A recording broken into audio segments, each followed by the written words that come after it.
Good morning and welcome to the GeoPark Limited conference call.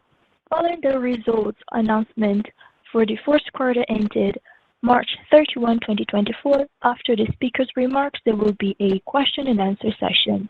If you would like to ask a question at this time, press star followed by 1 on your telephone keypad.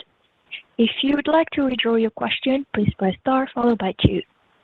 If you do not have a copy of the press release, it is available at the Invest With Us section on the company's corporate website at www.geopark.com. A replay of today's call may be accessed through this webcast in the Invest With Us section of the GeoPark corporate website. Before we continue, please note that certain statements contained in the result press release and on this conference call are forward-looking statements rather than historical facts, and are subject to risks and uncertainties that could cause actual results to differ materially from those described. With respect to such forward-looking statements, the company seeks protections afforded by the Private Securities Litigation Reform Act of 1995. This risk include a variety of factors, including competitive development and risk factors listed from time to time in the company's SEC results, reports, and public releases. Those lists are intended to identify certain principal factors that could cause actual results to differ materially from those described in the forward-looking statements, but are not intended to represent a complete list of company's business. All financial figures included here and were prepared in accordance with IFRS and are stated in US dollars unless otherwise noted. Reserves figures correspond to PRMS standards. On the call today from GeoPark is Andres Ocampo, Chief Executive Officer, Jamie Caballero, Chief Financial Officer, August Zubilaga, Chief Technical Officer, Martin Tejado, Chief Operational Officer, James Beckelman, Chief Operational Officer, Rodrigo Della Fiore, New Development and Portfolio Director, and Stacy Staleman, Shareholder Value Director. And now I would like to turn the call over to Mr. Andres Ocampo. Mr. Ocampo, please, you may begin.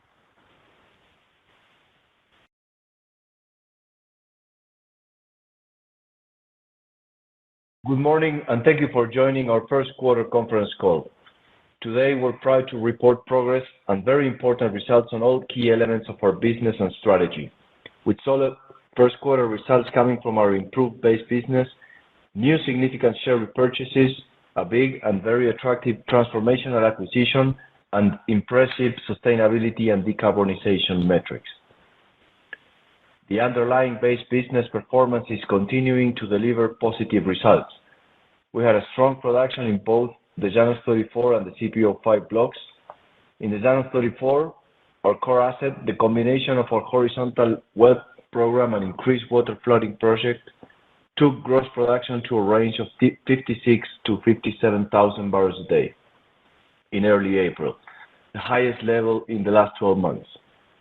With the addition of the Indico 3 development well in April, the CPO-5 block production reached over 30,000 barrels a day, a new record. Our first quarter financial results were strong, generating over $111 million in adjusted EBITDA with a margin of 67%. During the quarter, we invested almost $50 million, and every dollar invested in the base business yielded around $2.3 in adjusted EBITDA.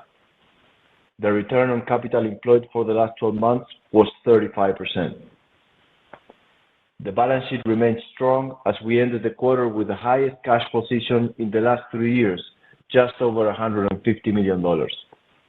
Net leverage closed at 0.8 times and remains well below our long-term target of 1 to 1.5 times.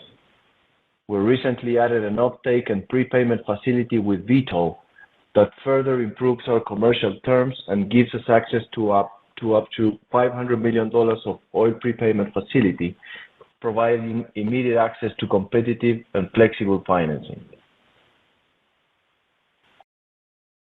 In the last 4 years, GeoPark has generated more than $475 million of net free cash flow, almost 1 time our market cap, which was distributed to our shareholders in buybacks and dividends, as well as to our creditors in debt repayment, a proof of our commitment to maintain our capital discipline, a strong balance sheet, while continuing to return value to our shareholders.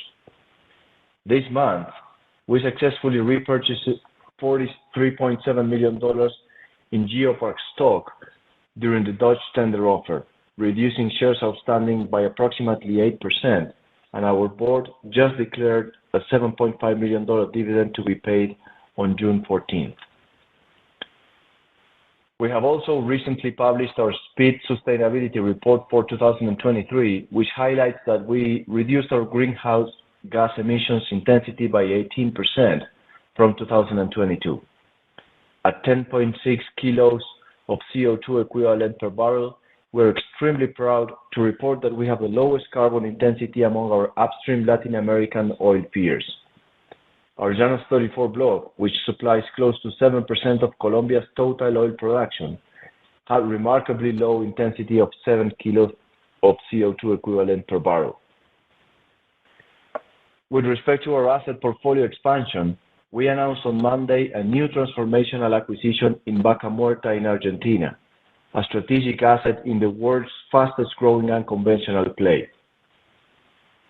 The transaction includes high-quality assets with a combination of existing and fast-growing production and cash flow, with a significant and tangible exploration upside.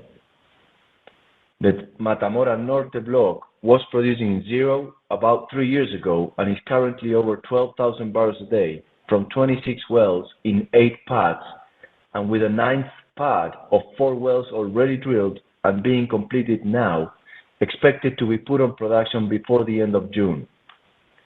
This production base is expected to grow to nearly 40,000 barrels a day within the next 4 years, an expected CAGR of 35 to 40% during the execution of the multiple remaining drilling locations. Upon closing of this transaction, we expect to add between 5,500 to 6,500 net working interest barrels of oil per day to our daily production, which is about 15 to 20% increase to the first quarter production. 50 million barrels of net 2P reserves of 43% versus our December 23 reserve certification, which include also over 800 millions of after-tax NPV10 at GeoPark working interest, equivalent to more than 4.5 times the purchase price of Mata Mora Norte. An estimated annual net EBITDA of $90 to $100 million in full year 2024, which could grow by nearly 3 times to $300 million at plateau production and at 70 Brent, or more than 3.5 times at current oil prices. Approximately 240 million barrels of gross 3C certified contingent exploration resources in nearly 200 additional drilling locations, which could provide further significant growth even beyond the Mata Mora Norte plateau production. A significant part of this exploration upside is imminent, as the first pad has been built and the first exploration well was spudded this month. We also have incorporated a new strategic partner, Phoenix Global Resources, which is part of the Mercuria Group, one of the world's leading energy trading companies. The technical and leadership teams at Phoenix have done an impressive job in bringing these assets to their current state, delivering significant production growth at highly competitive drilling, completion, and operating costs, with further improvements being achieved on every new well. This team, both within Phoenix and at prior ventures, has more than a decade of experience in Vaca Muerta, and have also taken part of the de-risking of the entire Vaca Muerta oil and gas play in the earlier days. We're very proud and happy to be partnering with Phoenix and Mercuria in this new initiative. We have started a very busy year and have an exciting 2024 and beyond, with some high-impact upcoming catalysts, both with the drilling activity underway in our existing core asset base, as well as the closing and drilling activity in our new Vaca Muerta assets. We look forward to reporting our progress to you. We remain committed to consolidating our leading position among Latin American energy companies producing sustainable hydrocarbons that guarantee energy security, reliability, and affordability in this rapidly changing world. We would now be happy to take any questions that you may have. Thank you.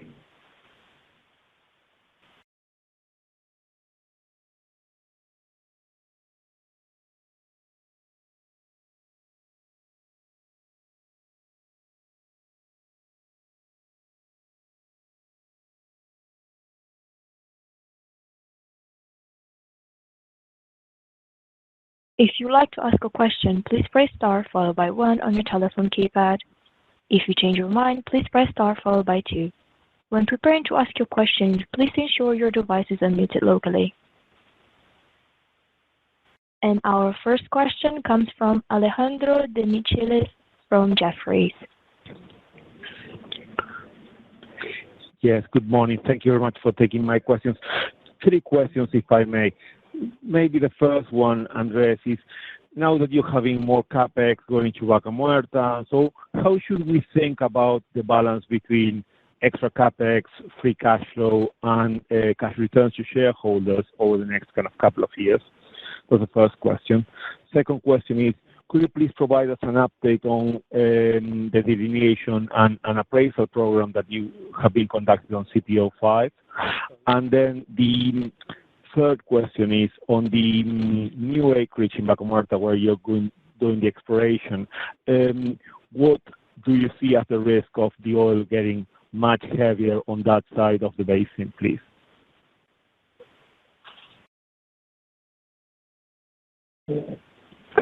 Hello, Alejandro. This is Jaime.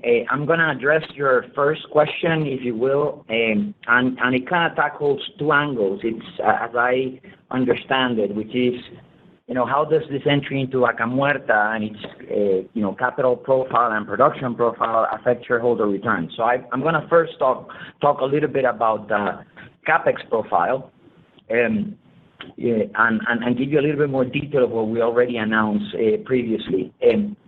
When you look at the base case for Vaca Muerta and Mata Mora in particular, our goal is to reach 40,000 barrels of production around 2027. And we expect to retain a plateau of possibly, 2-3 years around that time. In order to get there, the CapEx exposure that we see to get there is going to be around $1.3 billion over the next 10 years, right? It's going to gradually escalate. We see this year it's going to imply an incremental CapEx of about $100 million. Next year, about $160-170 million, getting to a peak of $280 million around 2026. So that's what it's going to take in order to get there.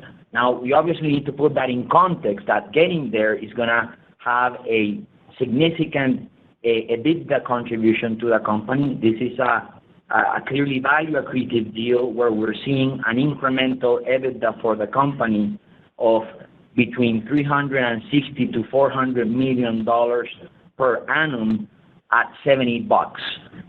So in that context, what we are seeing is that over time, this deal is paying off by itself with its own cash generated, and it's going to allow us the cash flexibility to sustain our shareholder return strategy. So specifically, in the near term, what we're seeing is we are expecting to maintain our existing policy of $30 million in dividend distributions per annum. We just announced the $7.5 million associated to the first Q, and at the current price deck, we don't see any issue in maintaining that over time. At the same time, as you also noted, we performed the Dutch auction earlier in April. That's going to take our total shareholder returns this year to $80 million, about $80 million, which is significantly above what we had last year. Last year we had $61 million, for example. So all in all, what we're seeing with this deal is that it actually expands our capacity to maintain these returns over time. There is going to be a capital intensity associated, but given the returns that the asset provides, it doesn't affect our ability to provide an interesting yield to our shareholders. And lastly, I guess the other angle that needs to be covered when you're talking about shareholder returns is that's probably the cash component. We of course see with this deal that there is another angle associated to the intrinsic value of the company. When you look at our reserves, before this deal, we were talking about a 1P net asset valuation of about $1.1 billion and a 2P net asset valuation of about $1.8 billion. With this deal, the 1P net asset valuation goes to $1.5 billion. That's a 33% increase. And the 2P net asset valuation goes from $1.8 billion to $2.6 billion. That's a 46% improvement. So all in all, we believe that our shareholders are going to be benefiting from both sides. On one end, from the direct, cash yield angle, if you will, but also from a intrinsic growth over time. Thank you. On CPO-5, Martin, would you like to take CPO-5? Absolutely. Good morning, Alejandro, and thanks for your question. Like Andres mentioned in his initial remarks, we're really happy with CPO-5 performance. We keep breaking records. You gotta remember that in November 2018-19, when we acquired Amerisur, that block was 8,000 barrels of oil per day, and like Andres mentioned, we're at 30,000 now. We have put on production the well Indico 3, and it's producing good rates, around 3,700 with no water. The rig continues drilling in the area. When you look at delineation, like you were asking, you got to remember we got two wells that we drilled delineating the Barco formation. They were Halcon and Perico. Perico is delivering more than 900 barrels of oil per day with very low water cut. Halcon had completion challenges, so that well it's not producing as well. And as we continue delineating, we are drilling the well Cisne. This is part of the Barco delineation that we're doing. We expect to be completing that well by late May. And after that, the rig will go and drill another exploration well called Lark. So that's kind of where we are on delineation. We expect to have that rig working the full year. That's great. Thank you, Martin. Hi, Alejandro. This is Rodrigo. I'm going to tackle your question about Confluencia. Technically, what we see there is a continuation, the continuity of Matamora to the east part. Of course, we know that there are certain regional trends, like the heavy, for example, how it's going to affect the API and the gravity of the oil. But there are other good things that we can mention here, because during the evaluation period, we saw many good results from, for example, Vista and Pan American in Bajada del Palo Este and Aguada del Canepa, where they are producing very good wells in the same trends where we are in Confluencia. So that's, from the technical point of view, what we see there, of course.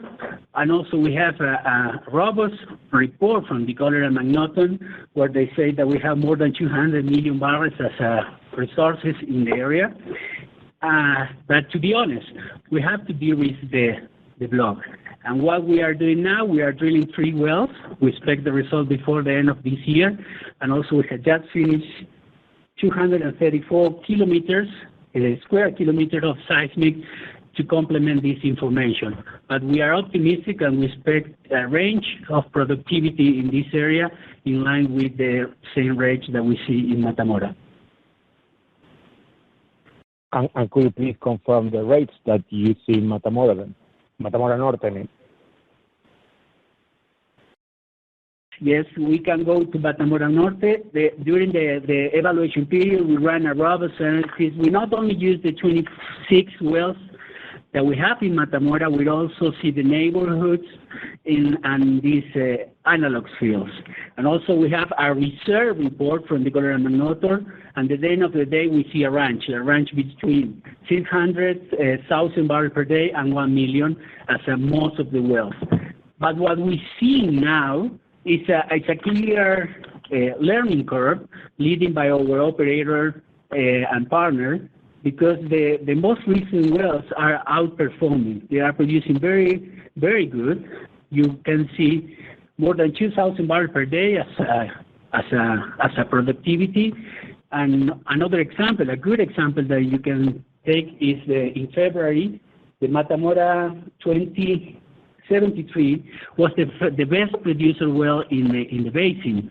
So that's why we believe that the range is adequate at the moment, but also we are seeing that our partner and operator is doing the things better every day. So that's why maybe this expectation is increasing with the last result that we are seeing.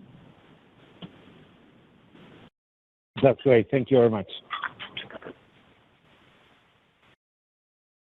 Our next question comes from Daniel Guardiola from BTG. Hi, good morning, Andres and Jaime. I think most of my questions are on Argentina. It would be great if you could share with us additional details on the acquired assets. I'd like to know, I know Jaime just talked about the expected capex for the upcoming years, but I don't know if Jaime, maybe you could share with us the total size of the development plan agreed with Phoenix for the development of Mata-Mora Norte, and what percentage of the total identified wells or drilling locations is this plan forecasting to cover? That would be my first question. The second one will be additional details on the Mata-Mora Norte already drilled wells. So it would be great if you could share with us the IRRs so far that the company has seen per well. It'd be great to see the EURs of the type curve that you're seeing, and the average realized prices at which Phoenix is basically selling its oil flowing out from Mata-Mora Norte. And the third question and the last question is on future growth opportunities. My understanding is that after the closing of this transaction, your net leverage is not going to surpass 1.1 times net debt to EBITDA, which is still very low, very healthy level. So I would like to know your thoughts on additional acquisitions similar to this one, and if you're thinking about it, what will be the main feature you will be looking at when doing another acquisition? That will be all.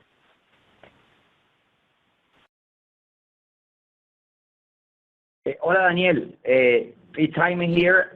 I'm gonna try and cover a number of the questions that you made, and I'm gonna then pass it over to Rodrigo, who's gonna give us a little bit more color around Mata-Mora Norte to date.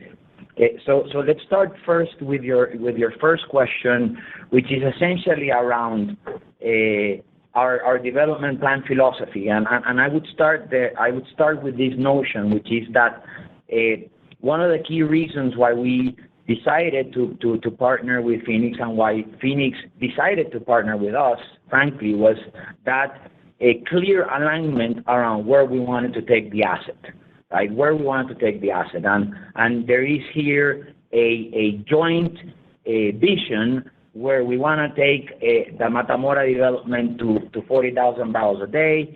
In parallel, we want to fully explore Confluencia and hopefully add to that.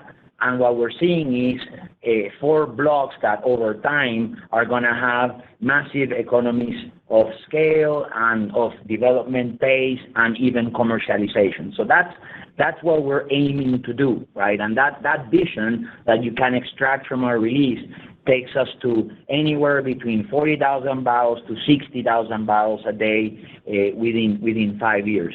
The work program budget that we've agreed with them essentially reflects that. So the numbers that you've seen, we quoted about 150 remaining drilling locations. That's what we've identified with Phoenix, and that's what we want to pursue together with them. Same thing applies for Confluencia in the success case. Obviously, Confluencia is farther behind, if you will, in terms of its maturity. So those are not firm numbers. There's a de-risking component associated to that. But in Mata-Mora, it's actually quite firm, and it's what underpins the reserves numbers that you see us quoting. And how does that translate to actual activity?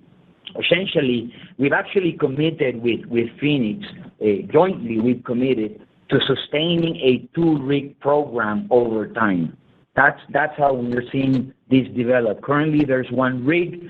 The second rig is going to come in the later part of next year. And after that, we're seeing a sustained 2-rig drilling program indefinitely, essentially. Indefinitely as more options, as we go through this hopper of essentially 350 wells, and hopefully other options will arise. That's how we're thinking about it. The capex numbers that I quoted, Daniel, in the previous question are consistent with that. If you essentially do the numbers of 350 wells given the well cost, it's going to take you to that place. Let me cover now the average realized prices. Essentially, what we're seeing and what we're expecting, Daniel, is, I would say there's 2 angles here. There's production that goes to international markets, and there's production that is sold domestically. Those ratios are going to change over time. If you look at the history, that's been the case. So we cannot be too deterministic about it. But as a rule of thumb, what I would suggest is that we can sustain at least 30% of sales are domestic, and about 70% can go to international markets. That's what we're seeing. I think that's going to change over time, as the market evolves. This is a basin that is growing very quickly, and of course that the commercial conditions around it, as infrastructure matures and evolves, are going to change as well. But generally speaking, that's the direction that we're seeing. I think what underpins that assumption that 70% of the barrels can be exported is that we are now seeing a surplus whereby the needs of the refining sector in Argentina are very well met.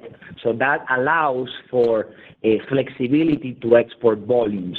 The sort of differentials that we're seeing are in the range of $10 to $12 versus Brent. That's the sort of discount that we are seeing and that we're modeling going forward as we look at this development.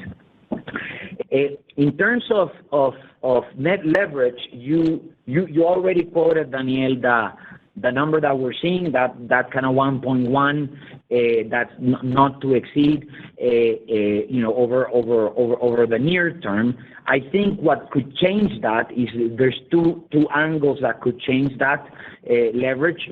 I think that if we have a success case in Confluencia, possibly our capital, or possibly no, our capital intensity will increase, but it will increase for the right reasons, right? It will increase for the right reasons with a substantial reserves, production, and EBITDA price associated to that. We modeled that at a very high level, and even in those scenarios, we are in the 1.2 we actually don't reach 1.3, even in those scenarios, right? Even in those scenarios. So that gives you an idea of kind of like the profile that this development has. What that means is that we do have a remaining firepower to engage in attractive inorganic opportunities.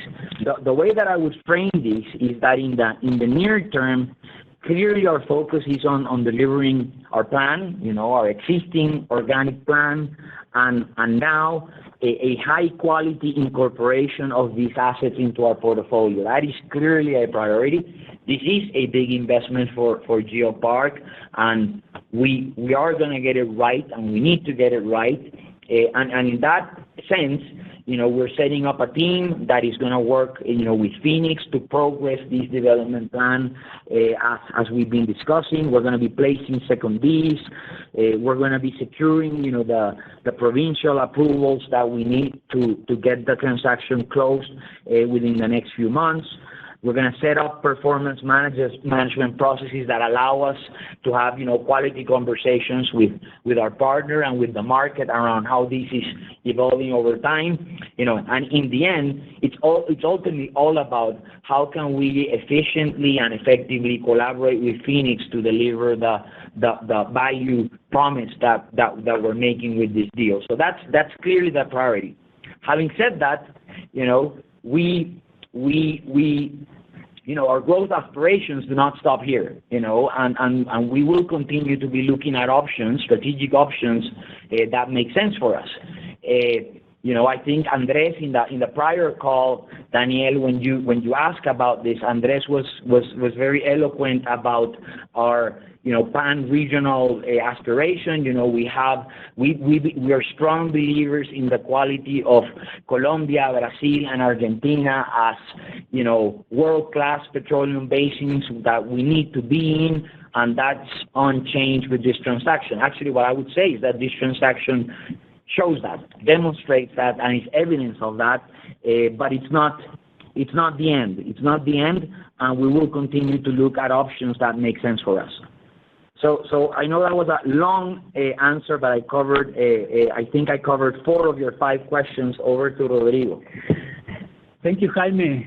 Hello, Daniel. This is Rodrigo. We set a range between 600,000 barrels and 1 million as an average in the Mata-Mora Norte area. But let me put this in a time frame, because what we see is a clear learning curve here.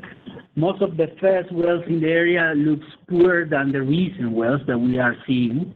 So that means that the operator is doing a great job in order to improve not only the operational aspect, but also the way that they are at least landing the wells, because they switch from a C2, what we call, it's a very technical definition, but they started to drill new wells in all the landing zones in the area where we see better productivity. So that's part of the learning curve that we are seeing. So that's why, if I had to summary this, the initial estimation that we see for the area is a well that can produce between 1,000 and 1,500 barrels a day as a peak, at least in the first 2 months. Now we are seeing most of the wells producing more than 2,000 barrels per day. So that's a great news for us. It's recent because we are talking about wells that are producing for the last 3 months, but definitely we see this trend in most of the activity that they are carrying out in the field. So that's a great news for us and for the deal, of course. Another thing that we see with optimistic eyes is the well cost. They were able to reduce the cost of the well more than 15 million at the beginning. Now they are drilling between 14.3, and we expect to finish the year close to $13 million per well. So that's what we expect. That's the intention of the operator, and of course our intention too. So that's what we are seeing in terms of productivity, well cost, and of course you asked about the plan. As Jaime mentioned, we expect to develop the 150 wells in the area, and that's the plan that we have as a minimum plan with them. And I think the IRRs, he also asked about the IRRs expected from the wells. The IRR is a range, of course, but we are seeing between 30 and 70%. Thank you for reminding me. Thank you guys for the very thorough answer.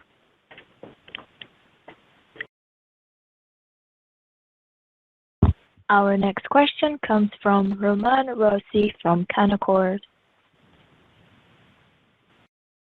Good morning, guys.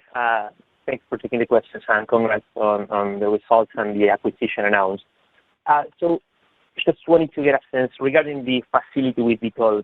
I would like to understand how much are you expecting to use for the acquisition, and what are the terms beyond, you mentioned it's SOFR plus 3.35%, but does it have an undrawn fund cost associated?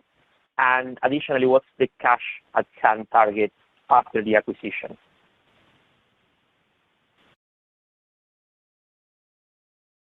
Hello, Roman. How are you? Let me cover the Vitol question. So I would start saying that the Vitol deal it starts with being about commercial performance. Financing optionality is a plus, it's an upside, but the underpinning it's commercial performance. So this deal covers and secures a very competitive commercial discount for our Llanos 34 production. That improved commercial differential is something that we're actually going to see coming across as better price realizations.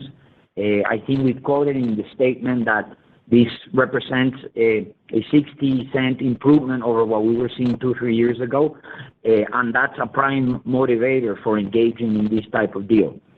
The nice thing is that, beyond the commercial, performance that this delivers, it does provide significant financing optionality.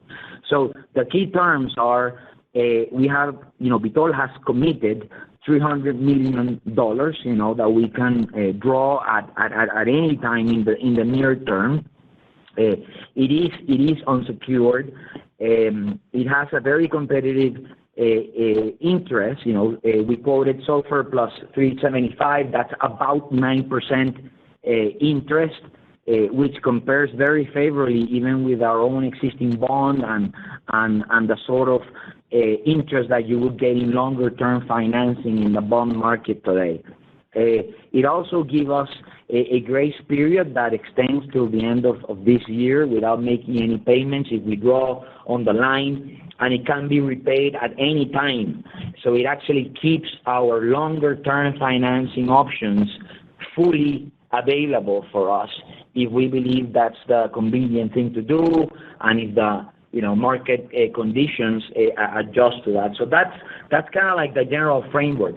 In terms of our plans with that line, I think the way that we think about it is let me stand back and talk more broadly about how we are actually approaching this deal, the Vaca Muerta deal. So basically, when you look at the deal at signing, we already paid $50 million of the numbers that we quoted there, in the statement. That's already been paid, and we paid that with our own cash, right? With existing cash that we had, no financing whatsoever. And actually, let me tell you, the remaining balance after paying those $50 million was $110 million.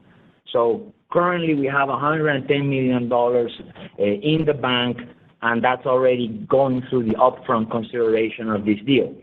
The next big milestone in the deal is the balance that we need to pay at closing, and that balance is essentially $150 million that need to be paid at closing. With that, we covered the entire upfront consideration of the deal. The other thing that we need to consider when we look at our capex is that the carry component, the carry component of the Confluencia wells is going to go in parallel to this, and what we are estimating is that that's going to represent this year about $100 million. That's the estimate that we are expecting this year. So what that means is that in the remainder of this year, the deal is going to represent, an extra $250 million versus the plan that we had.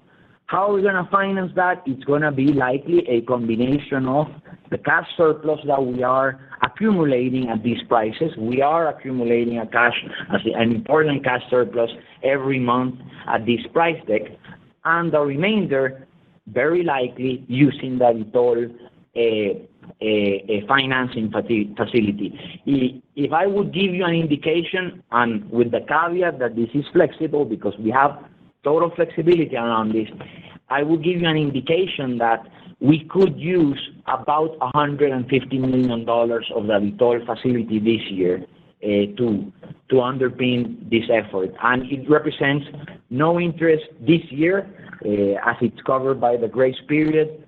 If we do that, payments will start in January of next year. And you're going to see monthly amortizations for that figure of about $7 million a month. That's the way to think about it from a modeling standpoint. Thank you, Roman.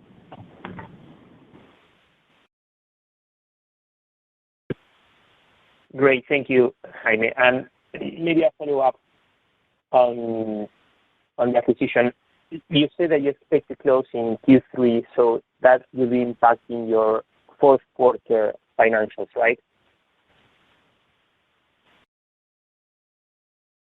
Yes, Roman. So basically on this, I think there's two key milestones that you need to consider. I think there is the effective date and then there is the closing date. So regardless of closing, let me define closing. So for the purposes of this deal, the private deal between Phoenix and GeoPark are fully complete. So that deal is complete. It's irrevocable. We have an agreement between us.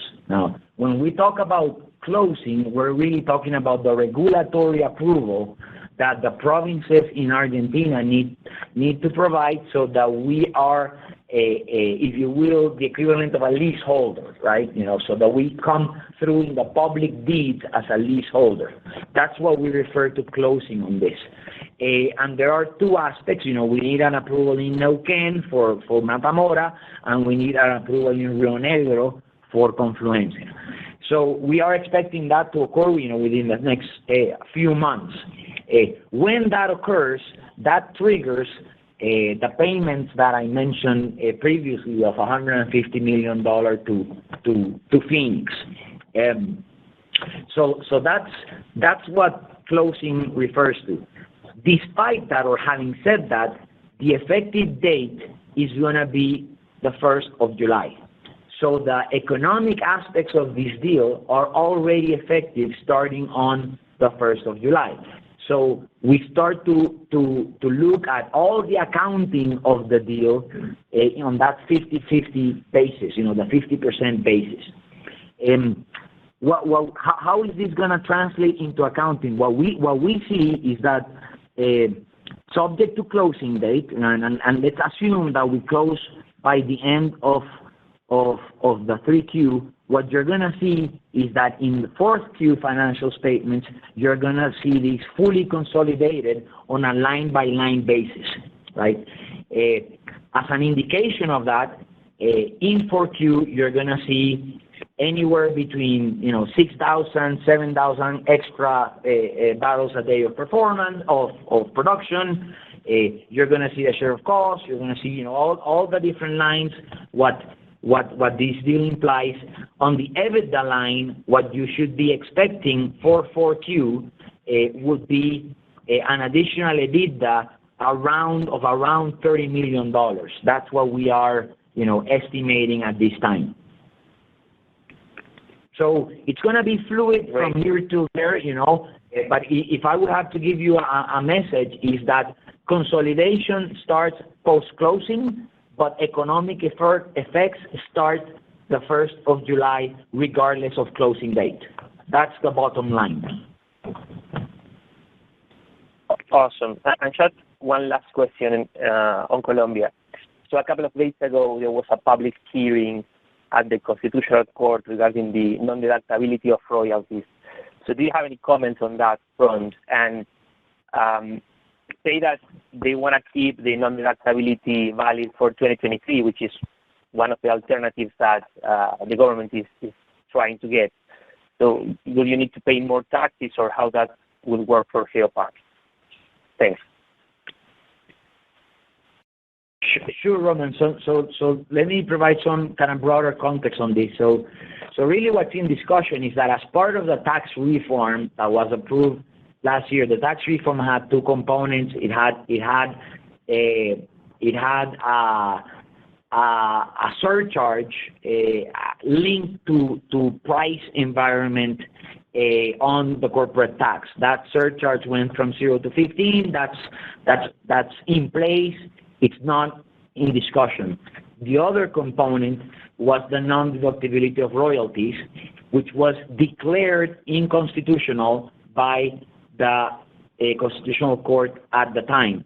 What has happened is that the government presented a recourse whereby they requested like a second hearing on that by the Constitutional Court.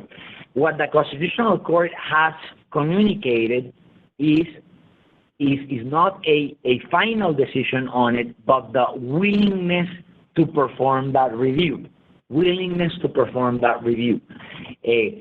While they do that, the prior decision still stands. So this does not suspend the decision that the Constitutional Court had already made of declaring that unconstitutional.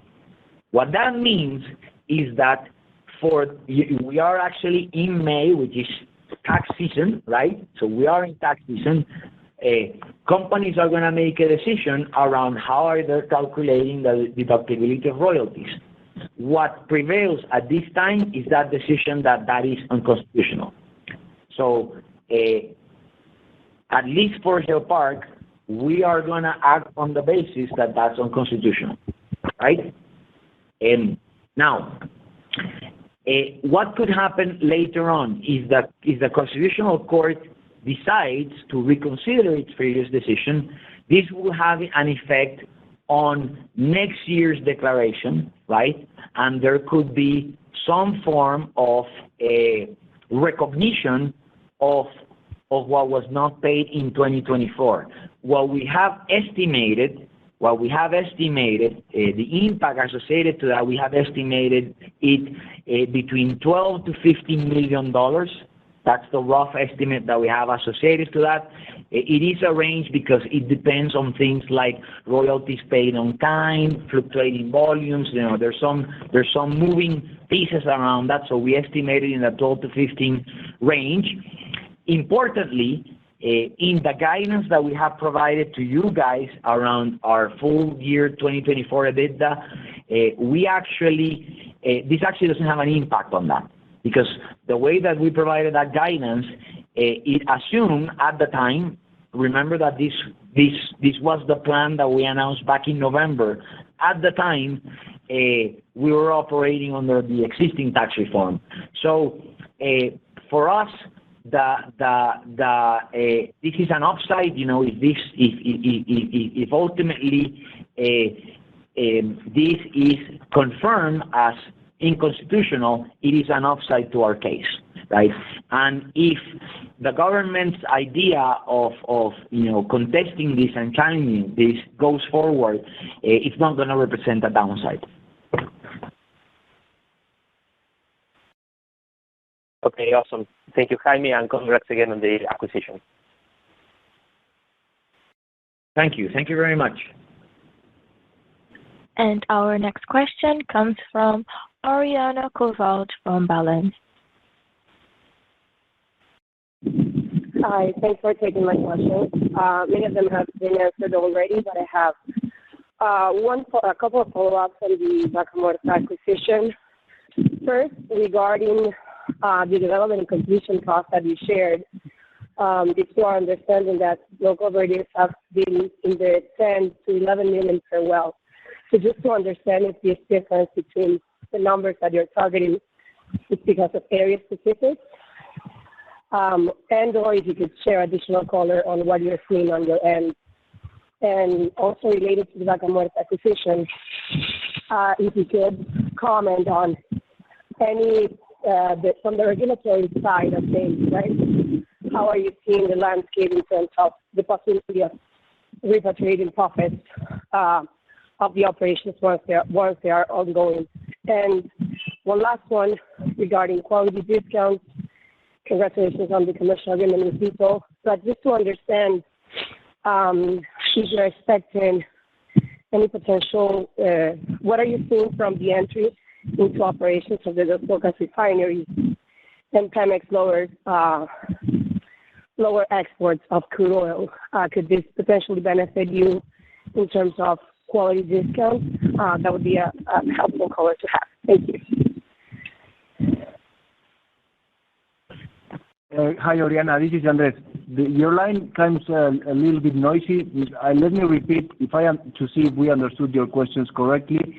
Your first question is respecting the drilling and completion cost of the wells that we are estimating for these assets?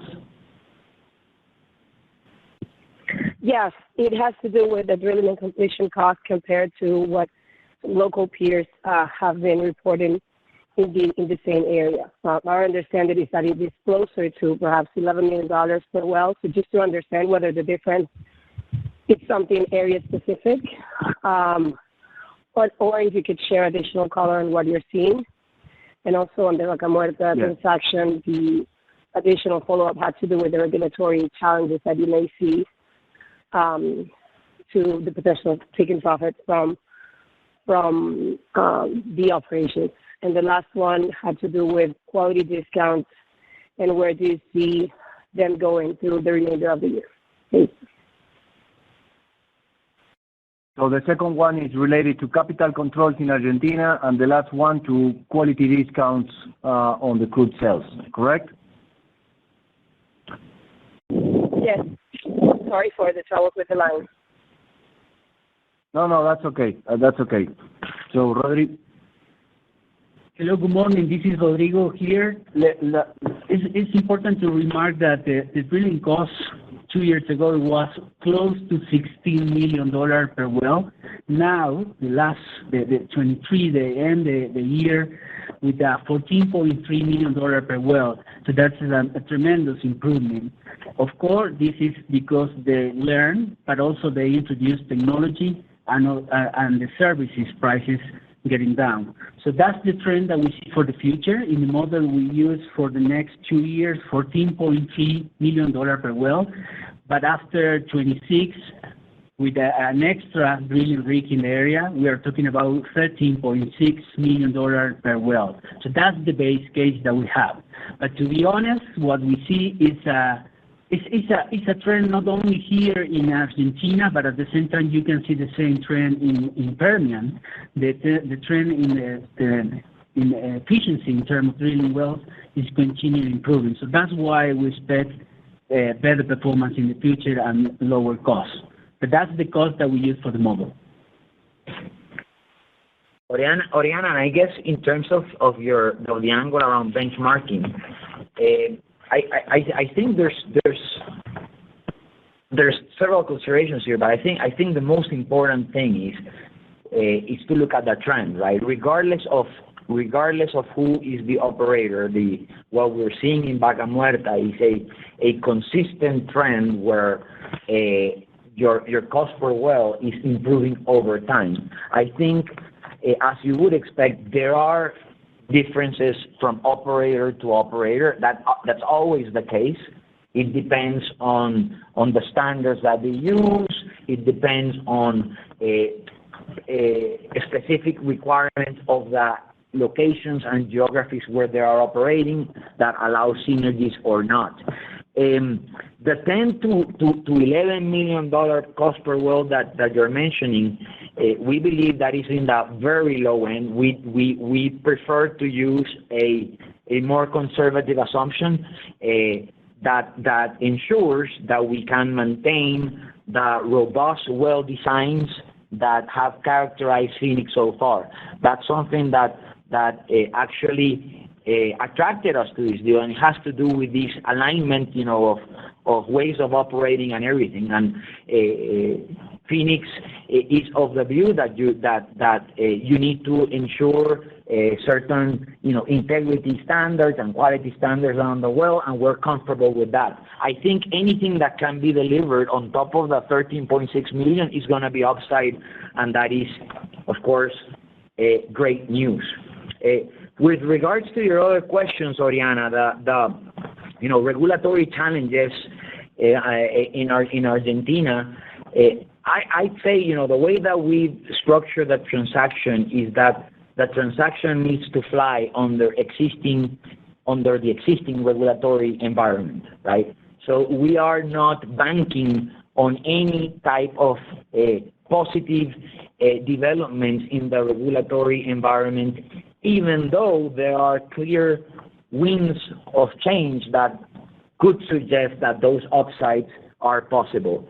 In the near term, the biggest consideration that we've looked into is capital controls, and particularly those associated to the influx of money going into Argentina and coming out of Argentina, and what is the impact of that in the economics.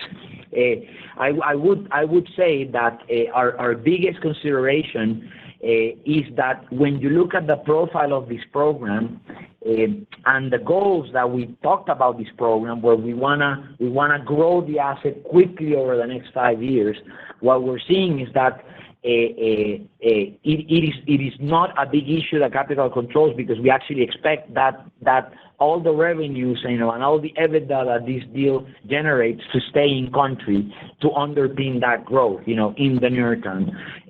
I'm sure that over the medium and long term, options will come up, if that is needed. But the priority at this time is to make sure that we can fully fund the growth of that asset, and we're confident that we can do that under the existing regulation. And lastly, with regards to the quality, to the evolution of discounts over time, I think it's going to be very fluid. And as I mentioned before, Oriana, on a prior question, the important thing is the trend. And the trend that we're seeing is that as Vaca Muerta grows, the surplus production relative to the requirements of domestic refining is just going to grow and grow and grow and grow, right? Surely there's going to be a discussion between, with the regulator and between operators about how do you distribute and how do you allocate exports capacities. Surely that's going to develop over time. What we're seeing is that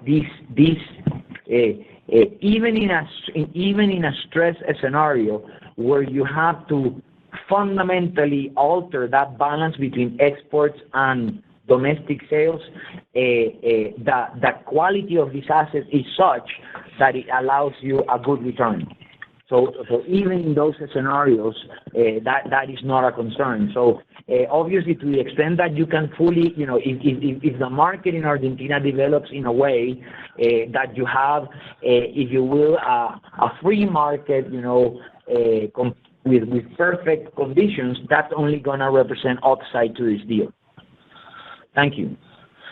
Thanks for your question. Just one follow-up, because maybe I wasn't fully clear, but I was referring more on the Colombian side of quality discounts, just to understand how are you seeing the evolution of potentially fewer exports out of Pemex because of the entry into operations of the Dos Bocas refinery, having a potential upside into your heavy crude commercialization.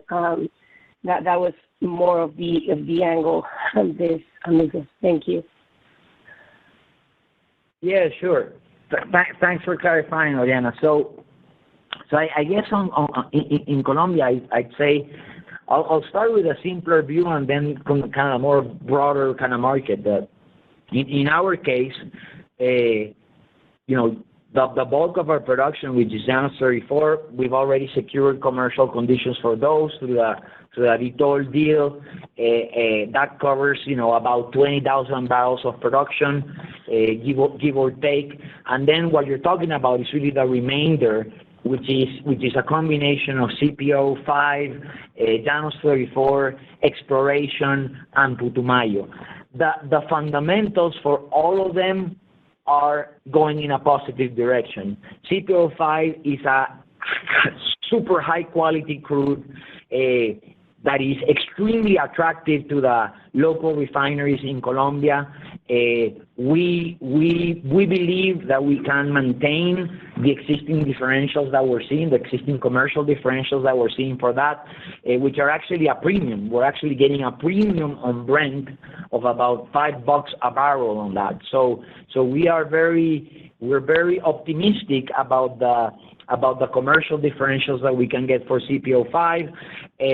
On the Putumayo front, and Oriente front, what we're seeing is an interesting development, where a number of players are actually quite interested in getting those volumes because they're able to export them through the Pacific or to make blends, special blends associated to that. So overall, what I would tell you, Ariane, is that the sort of differentials that you saw in 1Q, we believe we can sustain them over the medium term. Perfect. That's very clear. Thank you very much, guys. Thank you. And our next question comes from Alexandra Andrade from JP Morgan. Hi, thanks so much for taking my question. Mine is a quick one. I know you said you already have some existing infrastructure for transportation in Argentina, but just wondering, because you said that there was a pipeline still that needed to be built in order to have all the proper infrastructure for exports and transportation. So just wondering if you could comment a little bit more on that. Thank you. Hi, Alejandra. This is Jaime. So yes, effectively, as part of this transaction, we've secured access to the midstream capacity that we need, to make the deal work. Essentially, we've secured a entry into the Duplicar pipeline that provides us with a capacity of the equivalent of about 19,000 barrels per day. Of that, about 5,000 barrels a day are already in place, and the pipeline is under construction, and it's expected to be fully delivered by April 2026. So by that time, which is when we are starting to, we're going to get near to the plateau production, we are expecting to have that capability fully in place. There's also open market access, there's to a redundant capacity in that pipeline where there's the ability to access that, and there are other projects in place to construct additional capacity in Argentina. But with respect to this deal in particular, what we have secured is that 19,000 barrels a day that I mentioned. That covers essentially 50% of the plateau, right? So the way to think about it is that we have secured transport rights to export ports for about 50% of the production already, and there's optionality for other infrastructure that's going to come about over the next couple of years. Thank you so much. Thank you. We currently have no further questions, so I will hand back over to Andrea Ocampo to conclude.